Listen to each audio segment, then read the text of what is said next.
Okay, so we're looking at exercise 15b, question 13. This one might be a little bit conceptually confusing. So I'm going to try and talk about what's going on in this question. Find the equation of the tangent to y equals x squared minus x plus 9 at the point where x equals a. Right, so this x equals a is a little bit unusual. We don't know what the number is. Okay, so that's all we have to do. Yep, that's what I want. And I've started us off. I've said here's the curve, right, a parabola. And we've got a point on the curve where x equals a. The y value I could find if I put a into the equations. I could say the y value is a squared minus a plus 9. Try and make my 9 not look like an a. If we want to think about tangents, right, so let's find the equation of the tangent. Well, I've got a point, but I don't have a gradient. I get the gradient from the gradient function, which is the derivative, 2x minus 1. So I could say at x equals a, dy on dx would equal 2a minus 1. Right? Therefore, the gradient of a tangent, right, there's the gradient at x equals a,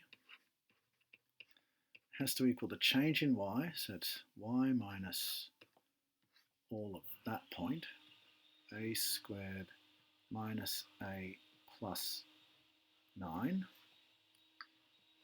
over the change in x, which is x minus a. So a bit of algebra here, y minus a squared minus a plus 9 equals 2a minus 1 times x minus a. Okay, let's expand this. We'll just FOIL it, I think. We get minus 2a squared, we get minus x, we get plus a, and we need to add this to both sides. So we could say plus a squared minus a plus 9, and do a bit of a tidy up. Y equals, I'm going to put my x's together, 2ax minus x. I've got a minus 2a squared plus an a squared, so that'll be minus a squared. I've got a plus a minus an a, they'll cancel out. And I'm just left with a 9. Oh, plus 9. Now, this bit here, we factorise out the x, just so that it looks like a y equals mx plus c. Right, so I'm just putting it in this form, y equals mx plus c, but my m is 2a minus 1.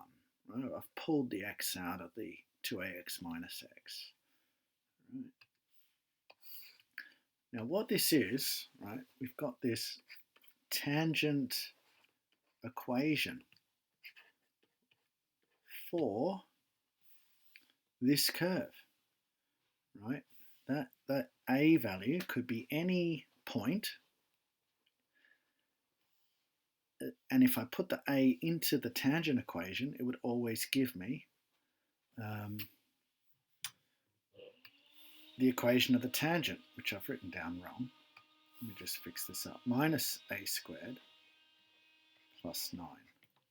So the tangent equation, it's like this, I don't know, universal equation for this curve. It'll always work, right?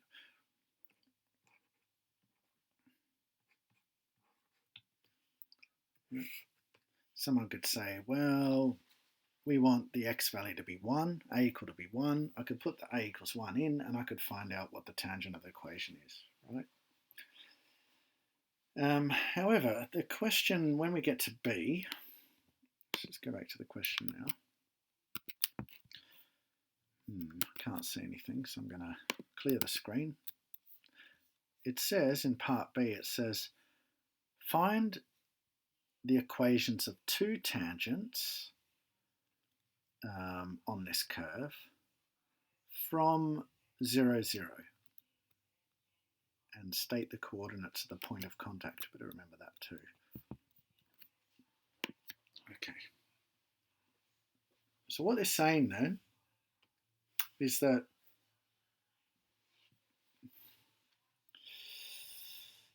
we need two tangent equations. Right, there's two tangent equations.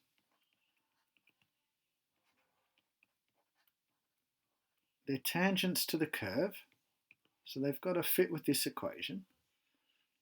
But they also pass through 0, 0. Right? So that means if I make x equals 0 and y equals 0, this equation has to work. Right? So therefore, I can explain that further. Like this equation finds tangents on my curve. Right? I want particular tangents that also go through 0, 0. Right?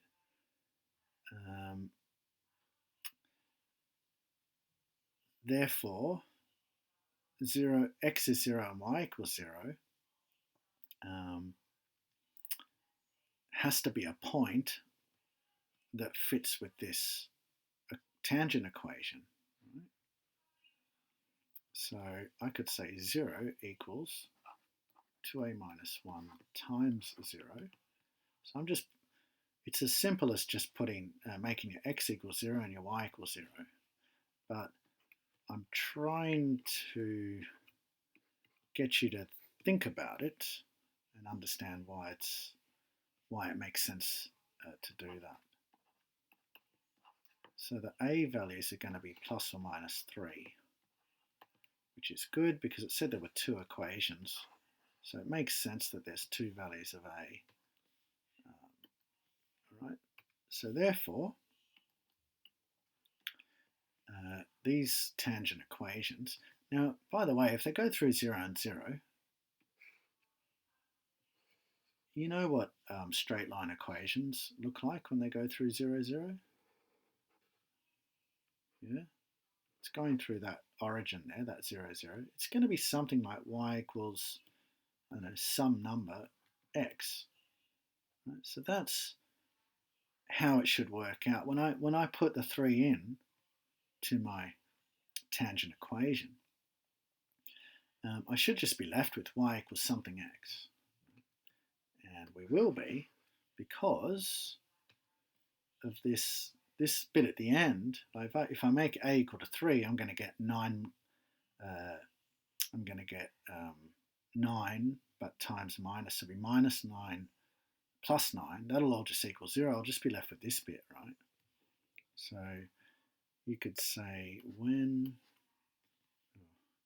get my pen back, when a equals 3, right, the tangent equation would be y equals, okay, so 2 times 3 is 6, 6 minus 1 is 5, y equals 5x, and that's it, right? If I put the 3 in here, 3 squared 9, minus 9 plus 9 equals 0. When a equals minus 3, the tangent equation would be y equals, so let's put a minus 3 in here. 2 times minus 3 is minus 6. Minus 6 minus 1 is minus 7. So minus 7x. Okay. So there's there's our values. Here's the point as well. So we found A values. It wanted to know what the points were on the curve. So we could also say, therefore, the points on the curve when A equaled 3, we had a point. It'd probably be easier to use this here, but I've got it written out there. Well, I might just use that. 3, and then we'd have 9 minus 3 plus 9, which would just be 15. Right. And I can see the 15 in here as well, right? Like if I make that x value 3 times 5 is 15. And when A equals minus 3, the point on the curve would be minus 3. And we'd have minus 3 squared, which is positive 9.